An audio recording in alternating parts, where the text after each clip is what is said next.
magacayga Sagal Maxamuud Muuse waaye maasha Allah soonkii gabagabii sharaf iyo nidaam noogu dhamaaday ciidana nidaam ay ku socotaa waxaan soo doontay gabdhahayga oo soo doontay kabo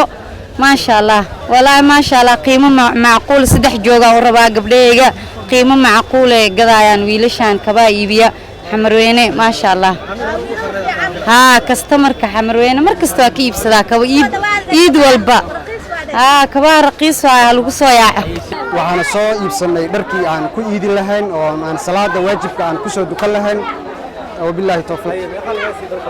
wallahi billahi tala qiimuhu waa ishagan ma sha Allah inkastoo aan sicir bar said aan dareemino